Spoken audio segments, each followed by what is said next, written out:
श्री श्याम भक्तों, आज मैं आपको एक खाटू श्याम बाबा के चमत्कार की कहानी सुनाने जा रहा हूँ। राजस्थान के सीकर जिले से 40 किलोमीटर दूर सांवरपुरा गांव है, जहाँ कई सदियों से सूखा पड़ रहा था। सूरज की धूप से धरती रूखी हो गई थी और उसमें दरारें पड़ गई थी। इस गांव में जीवन बहुत संघर्षमय था।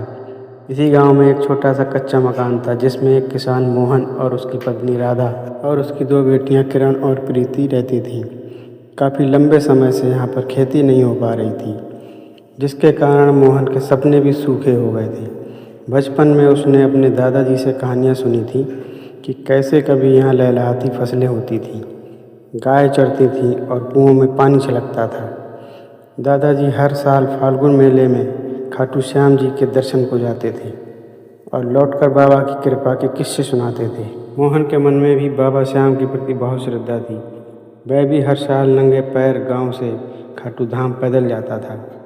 बाबा से एक ही मन्नत मांगता, बाबा मेरे खेत को फिर से हरा भरा कर दो, मेरे परिवार को खुशहाल कर दो। परंतु बाबा शायद उसकी सुन नहीं रहे थे। पिछले 5 सालों से बारिश न होने के कारण खेत पर कुछ भी बोने का मतलब था सिर्फ पैसे और उम्मीद दोनों को बर्बाद करना। गांव के अधिकतर पुरुष शहरों की ओर पलायन कर गए थे। मोहन ने भी कई बार सोचा, पर अपने खेत और मिट्टी से उसका लगाव उसे जाने नहीं देता था। उसे लगता था अगर मैं भी चला गया तो इस ज़मीन का क्या होगा, और बाबा श्याम जो उसके पुरखों के देवता थे, उनको छोड़कर वह कैसे चला जाए। राधा ने एक रात अपनी टूटी चारपाई पर बैठे हुए मोहन से पूछा। उसकी आवाज़ में बरसों की थकान और निराशा घुल चुकी थी। किरण और प्रीति को देखो, ठीक से खाना भी नहीं मिल पाता।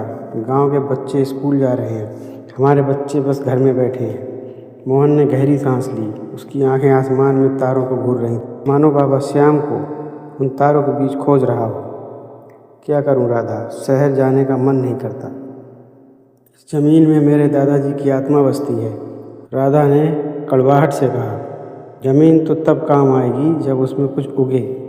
अब तो लगता है बाबा श्याम भी हमसे रूठ गए हैं। राधा के ये शब्द मोहन के दिल में तीर जैसे चुभे। उसका विश्वास डगमगाने लगा। क्या सच में बाबा ने उन्हें छोड़ दिया था? इतने वर्षों की भक्ति और पैदल यात्राएं, क्या सब व्यर्थ थी? उसके मन में एक भयानक विचार आया,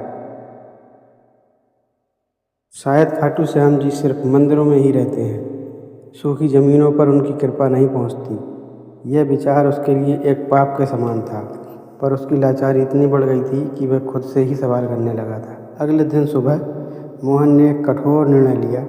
उसने राधा से कहा, राधा अब और नहीं, मैं शहर जाऊंगा, मजदूरी करूंगा, अपनी बेटियों को भूखा नहीं देख सकता। राधा ने राहत की सांस ली, पर मोहन का दिल भारी था।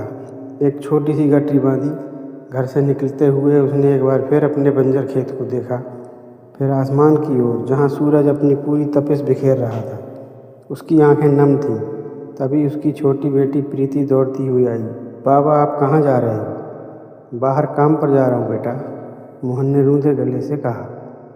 जल्दी आऊँगा, उसने प्रीति को अपने सीने से लगाया, जैसे अपनी सारी बची हुई उम्मीद को उसमें समेट लेना चाहता हो।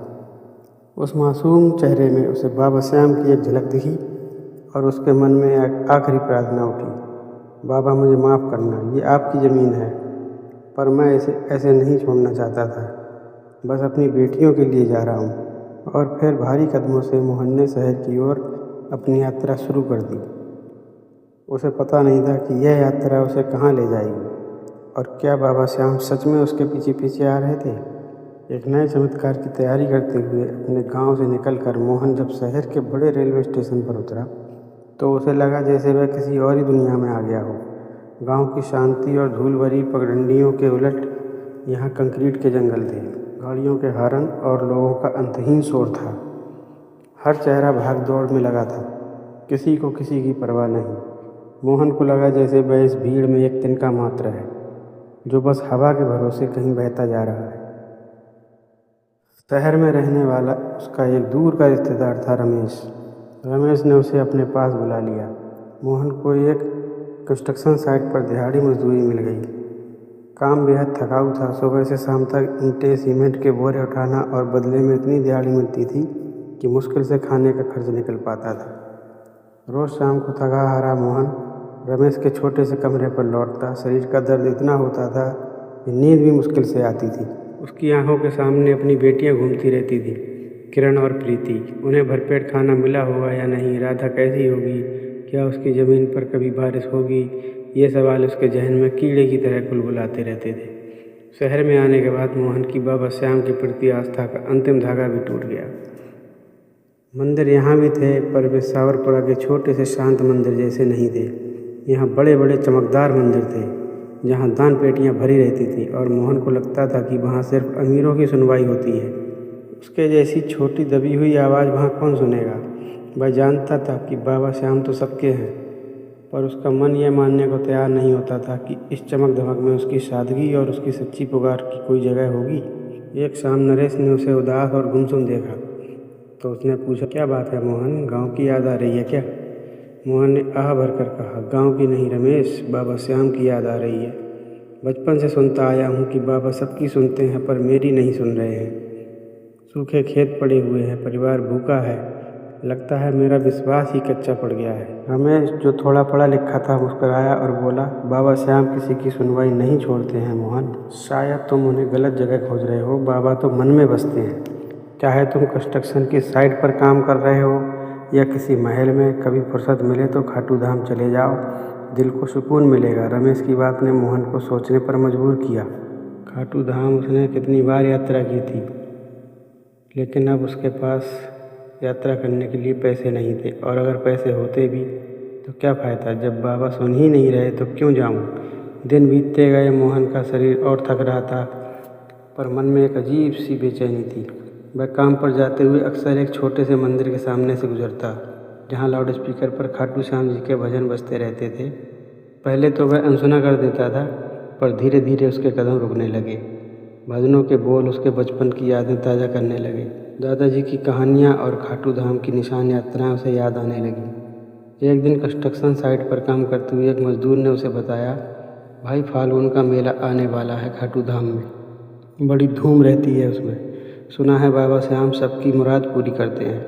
मोहन के कानों में ये बात गूंज गई। फाल्गुन मेला, यह तो वही समय था जब उसके दादाजी यात्रा पर जाते थे।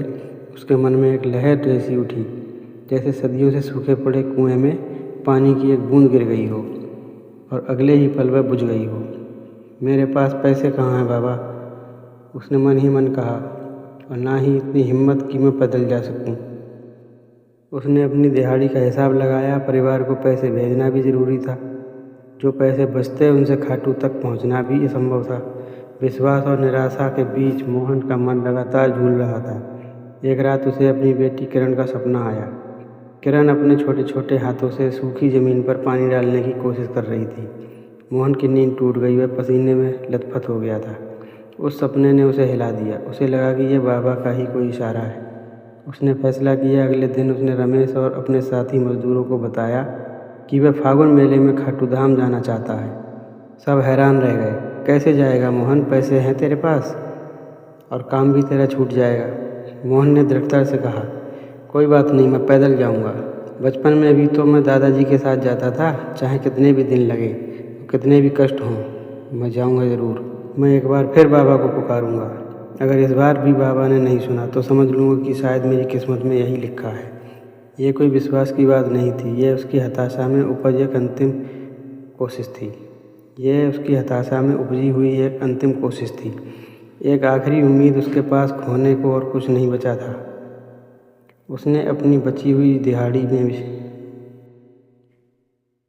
यह एक आखिरी उम्मीद थी, क्योंकि अब उसके पास खोने को कुछ भी नहीं बचा था।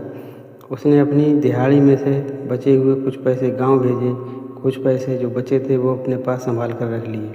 रात का अंधेरा था जब मोहन ने शहर छोड़ा। उसकी आंखों में अब नींद नहीं थी, सिर्फ खाटू धाम की धुंधली सी तस्वीर थी। वह जानता था कि यह रास्ता आसान नहीं होगा, लेकिन मीलों पैदल चलना होगा बिना किसी सहारे के।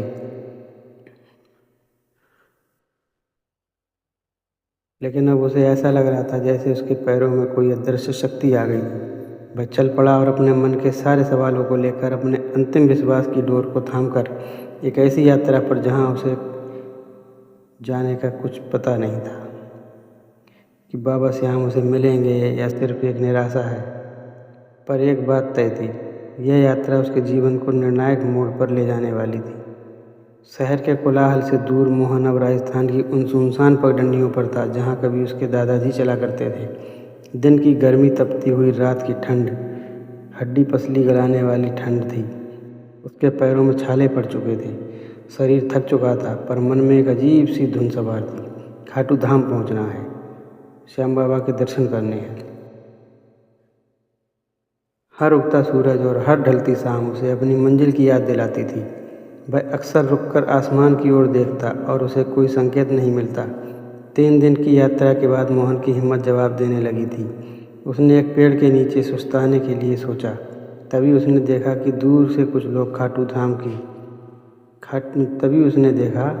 लोग दूर से खाटू श्याम का निशान उठाए और भजन गाते हुए आ रहे हैं।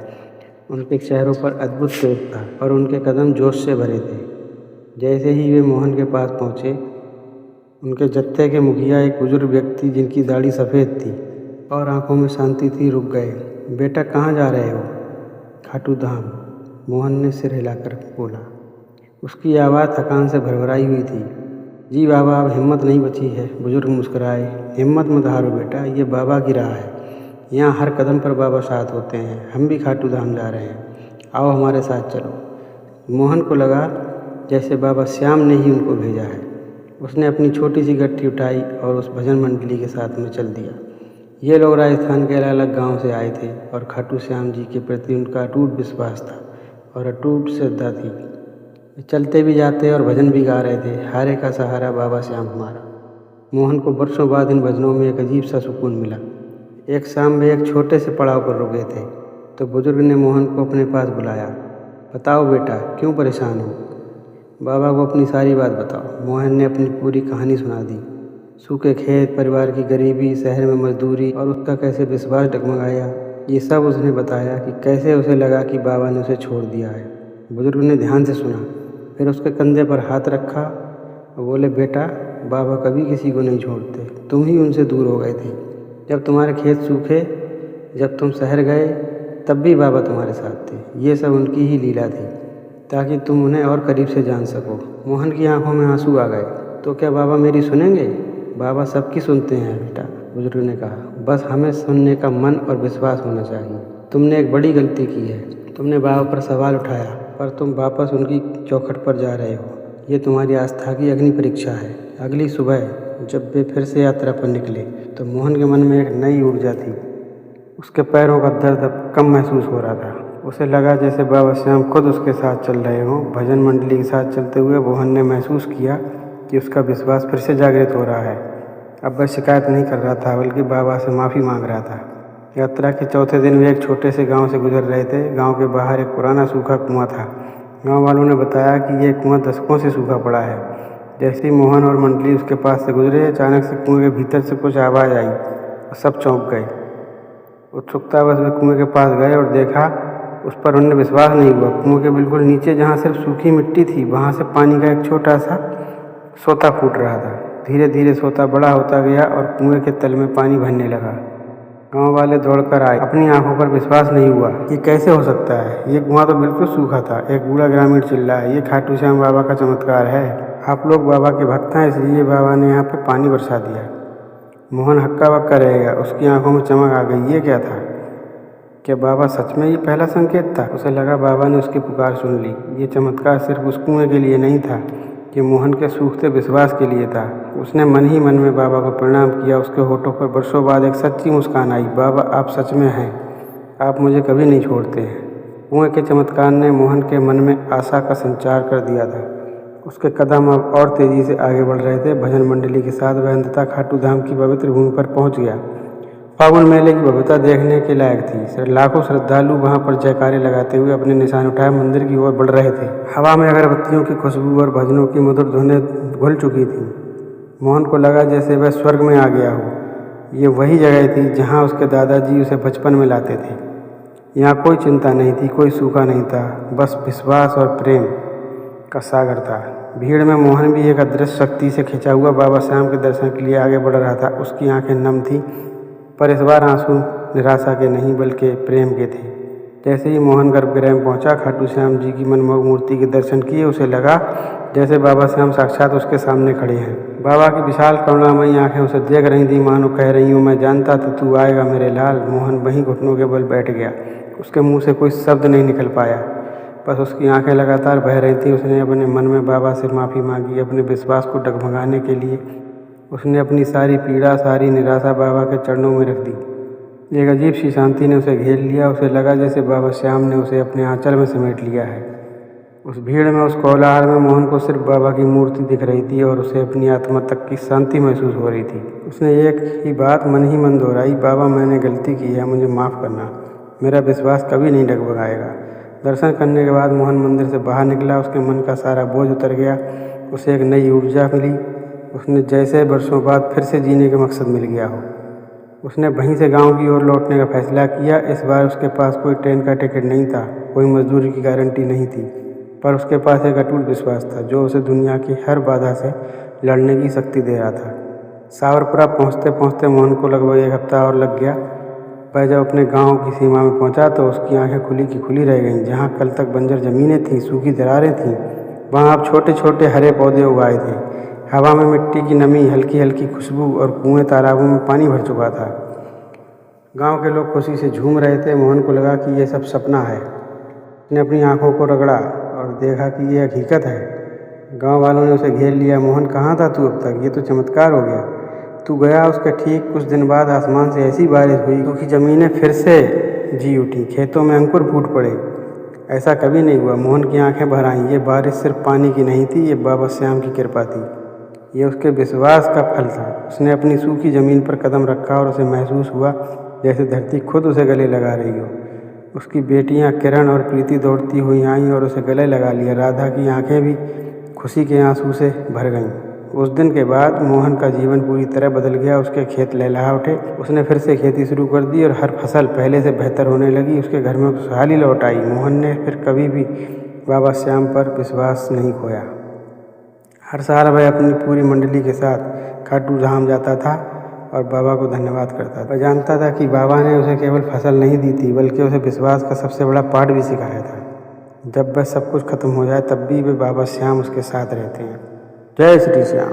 यदि आपको कहानी अच्छी लगी हो तो कमेंट में जय श्री श्याम ज़रूर लिखें और कहानी को लाइक और शेयर करें। चैनल को सब्सक्राइब करें, बेल आइकन दबाएं। जय श्री श्याम।